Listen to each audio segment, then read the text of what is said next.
I don't know how many videos about alternator rebuilding, taking apart, testing. I didn't do a test the final product one. So I was going to do that before I forget about it. I've been doing deuce and a half stuff. And I was like, oh, let's do this now. All right. We have a battery. I have the 27 SI that I redid in my last alternator video, assembled.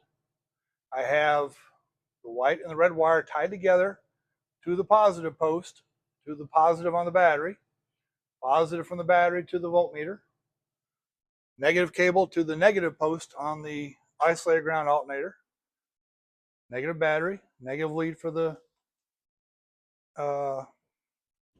voltmeter. I have a Milwaukee drill with the 15/16 socket. You can see the voltmeter. The alternator or the battery is at 7 volts. It's a bad battery. I'm just going to turn it clockwise. And you see it hit. It's doing 13.3. Yeah, it's not going fast enough.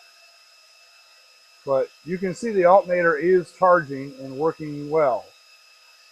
So I'm going to call this alternator good, because the battery voltage is 7 volts. And that's a big load on that drill. So yes, you can make, get closer and show you.